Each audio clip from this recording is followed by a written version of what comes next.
Thank you, Margaret, and good afternoon, everyone. And a big thank you to Tom and his team at Bord and Amona, and Alan and David and the Resolve Partners team for asking me to speak, especially on such a distinguished lineup and on such critical subjects as well. David's asked me to talk about how government, corporates and investors need to adapt to scale climate solutions into the market, so that's quite a mouthful.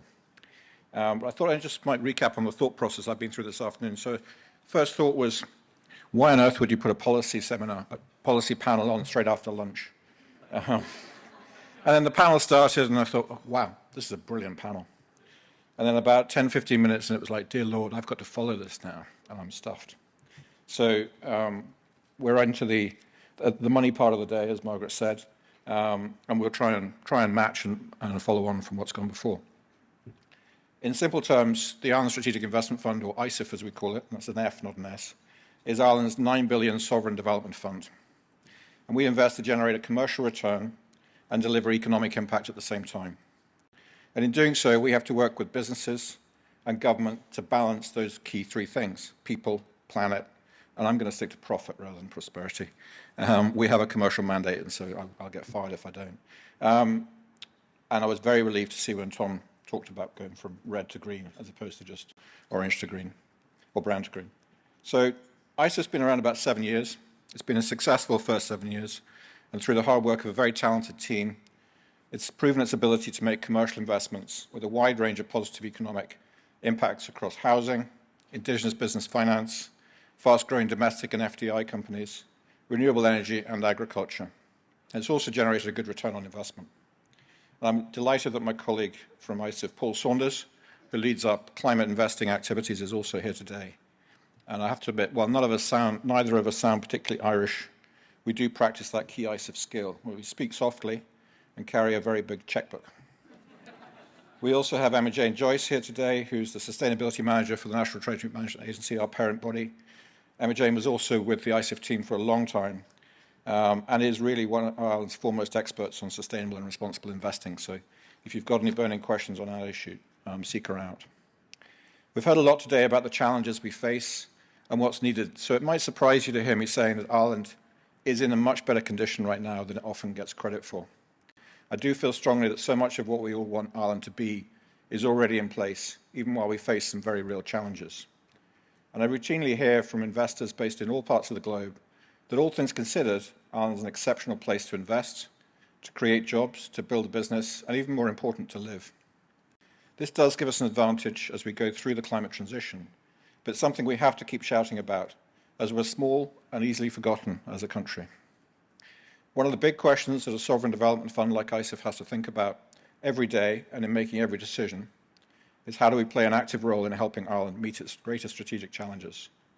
And in doing so, we need to ask, what will Ireland look like in 10 years? What do we need to do to help make it the place where we want to live and raise our children? What should it look like? What must it not look like? And how do we make a transition just as well? It's not necessarily the first thought for most finance people. Looking out 10 years, there are so many unknowns, but there are two great certainties. Ireland has to be decarbonised, and Ireland has to be digital. So climate solutions require change, and more importantly, the scaling of that change across economies and societies. The good news is we know quite a lot about change. The bad news is we know it's hard, and it's even harder to scale. It requires changes in mindset, behaviours and priorities, all while balancing the interests of people, planet and profit as we try to optimise the decisions that we make. To scale change, we need to filter the ideas and test the best of them. Often this requires separate and independent funding to prove that the change works, supported by active action research to ensure lessons are captured immediately and acted upon. The startup world does this to great effect, and we've seen that with the Accelerate Green programme today. But also, this does work in the public sector as well. And I have the privilege to be involved in a small group called Genio, a non-profit, that's worked successfully with multiple stakeholders to scale social reform initiatives like Housing First. And we also have, I think, to hear from Deirdre Mortell after this from Rethink Ireland, who are also working in the same space. We've also just heard from Keith McGee, who's doing exactly that with the Bord and Amona workers' villages. So scaling change is not all just about businesses and finance and large numbers. It's also about scaling social change as well. Second thing we found is getting everyone around the table. Both ISIF and the SBCI, where I was before, where we focused on SME finance, relative newcomers to the state sector, they're both about 7 years old. We've learned a lot in that time about how to get things done, working across political, public sector and private business domains. We had to develop certain skills. One of those is network leadership, and the other one is stakeholder management. And we heard a lot about stakeholder management this morning, and we heard a lot about network leadership from the panel, the policy panel, where the guys are just having impact right across the system. But what we found was, and effectively, it's exercising politics with a small p. And what we found was if you can get groups around the table with a degree of common interest, but unable individually to solve problems, you can, with the right leadership, get them to stretch their mandates, lean in, and actually get things done. That hard-won glimpse of the blindingly obvious is key to addressing wicked or adaptive problems, such as scaling climate solutions, where there's no single technical solution, and the challenge requires a fundamentally flexible approach. The other skill we learned on most was planting the seed of an idea early, in advance, and then allowing the relevant critical decision makers time to get comfortable with it, and then the space to support it with the same enthusiasm as if they'd developed it themselves. This works incredibly well, but it takes a few years, so you can't go in too early if you've got a decent idea. The third thing is to build the necessary ecosystems, which happily is what we're all working on today as we chat and listen and have the conversation. Building an effective investment ecosystem is something that ISIF specializes in alongside their partners in Enterprise Ireland. And looking a little bit backwards in order to look forwards, back in 2010, in the last crisis, the predecessor to the ISIF, the National Pension Reserve Fund, along with Enterprise Ireland and with the encouragement of the Taoiseach, set out on a new journey to see if we could combine commercial investment with an economic agenda by investing with international venture capital firms that would agree to be active in Ireland and to invest here. It was a formative experience of combining people and economic impact with profit, and there were no shortage of skeptics at the time.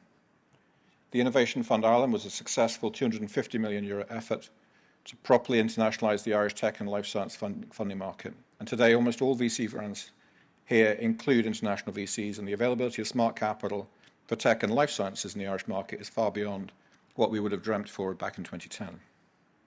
We continue to apply this methodology today in ISIF as we seek to develop a similar funding environment and ecosystem for climate investing and also ag and food tech investing. And this recognises the importance of smart capital, the need for an effective ecosystem including both local and international players, and the importance of driving the non-financial impact of the presence of these investors in the market through events, engagement and dialogue.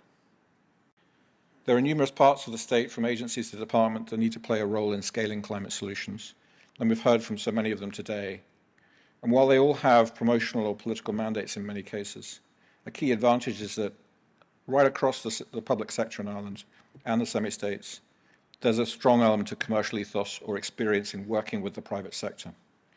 And the vision we've seen from Tom and his team today with Accelerate Green and Bord na Móna is probably one of the strongest examples we've seen of that in a long time.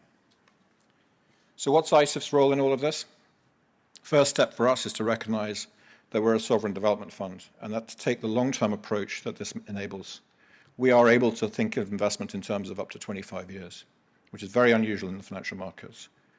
We're focused on prioritising transformational investments that help Ireland meet specific challenges, and top of that list is climate action, where we're targeting a mix of investments that help us meet both Ireland's 2030 targets and its net zero 2050 targets. In September last year, we set ISIF an objective of investing €1 billion in climate investments that have an impact in Ireland, and we're already well on the way to the first €300 million. ISIF is in a unique position to help catalyse Ireland's transition to net zero, as we have the network scale, time horizons to be able to enable opportunities that otherwise might not happen.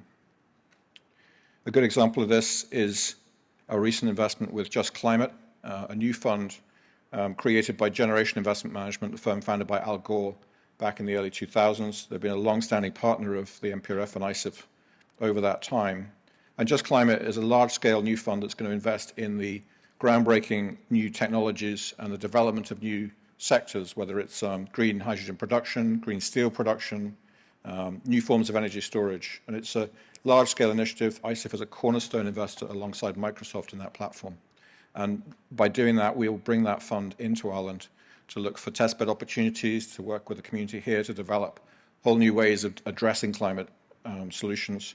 And it's an innovative fund. It's one of the first private funds that we've seen where the performance mechanism and performance fee mechanism isn't related around financial performance. It's actually related about carbon reduction and carbon saved. So our strategy in the area of climate is built upon two complementary pillars. The first one is that 2030 targets to transition portfolio. And there we're making capital-intensive investments to help Ireland achieve the 2030 emission goals. Things like solar, onshore wind, complementary and alongside the likes of Bord na Móna. Pillar two is our net zero portfolio, and that's where we're taking a longer time horizon. And we're looking for almost a portfolio of options where we can bring in new technologies and innovations into Ireland and new business models that will help set Ireland on the path to net zero by 2050 or earlier. And that includes things like hydrogen and other more advanced technologies, floating offshore wind as well as another example that we're very interested in. So we focus on scalable opportunities offering high climate impact with the potential to be transformative. We seek to partner with experienced and knowledgeable counterparties and co-investors. We focus on opportunities that allow us to leverage our unique position as Ireland's Sovereign Development Fund and to maximise the impact of our climate activities. We do invest indirectly via funds to help build our network and the expertise and access to deal flow, and thus attracting best-in-class investors to focus in on the Irish market. Just Climate's a good example of that. But also we've worked with domestic players like NTR and Greencoat, who've both done a considerable amount of wind development. We also have the flexibility to invest directly across the capital structure, from equity right through to debt, particularly where an opportunity is highly strategic in nature. Direct investing can support transformative solutions for Ireland in high potential areas like hydrogen and offshore wind. And a good example of that would be Urban Volt, a company that's now offering not just lighting as a service, but also solar as a service. So if you want to apply solar to your building, you can do it without having to have an upfront investment, and they'll finance that through the energy savings. So the climate team anticipates looking across a number of verticals. Renewable energy infrastructure. We have our Temporis Aurora investment fund operating in that area at the moment. Mobility and transportation, smart grid and storage. We've had a very successful investment with Gore Street Capital, who've an energy storage fund listed in London, and they're now the largest provider of energy storage in the Irish market. Energy efficiency in the built environment, and that includes urban regeneration as well. Solus is a fund we've recently closed that specialises in energy efficiency investments. Industrial processes, greenhouse gas capture and storage, and we recently invested with Stripe, the financial services payments company, who are very strong developing out the market for the purchase of carbon credits and carbon capture. Also offshore wind, including supporting the supply chain and the onshore infrastructure necessary for that. So we generally provide funding to companies from venture capital stage onwards, primarily via funds initially and then directly as companies scale. As the first scaling accelerator program in Ireland to focus on a sustainable transition to the green economy, we see Accelerate Green as highly complementary and additive, given its focus on companies that are earlier stage compared to the majority of our investments. We recognise the importance of funding being made available to back companies throughout the life cycle, from seed to venture capital to growth and infrastructure stages. And we're working with EI and EIF at the moment on a new seed scheme. The other area of climate we're now explicitly focusing on is food and agriculture. But to be fair, we incorporate climate into every investment decision we make, whether it's in housing or venture capital or otherwise. We're looking at all of those through a climate lens now. In food and agriculture, we're also looking at land use and land use change, including forestry, given both the massive challenges and opportunities those sectors face. Challenges to reduce carbon emissions and opportunities to pioneer and develop sustainable methods of agriculture and production of food, ensuring the sustainability and security of food systems here and around the world while maintaining the social fabric of rural Ireland. And to me, that's really where the next large just transition challenge is coming. ISIF's keen to partner with leading developers, investors and entrepreneurs across the full spectrum of climate-related opportunities. We believe there's a clear long-term opportunity to establish Ireland as a leader in climate, establishing and benefiting from strategic partnerships and helping the development of the Irish climate finance ecosystem. By focusing on challenges overall within our strategy on climate, housing and infrastructure, indigenous scaling businesses and food and agriculture, while ensuring we balance people, planet and profit, we're sure that ISIF will do its part in helping the country to be where it needs to be in 10 years, decarbonised and digital. Thank you very much.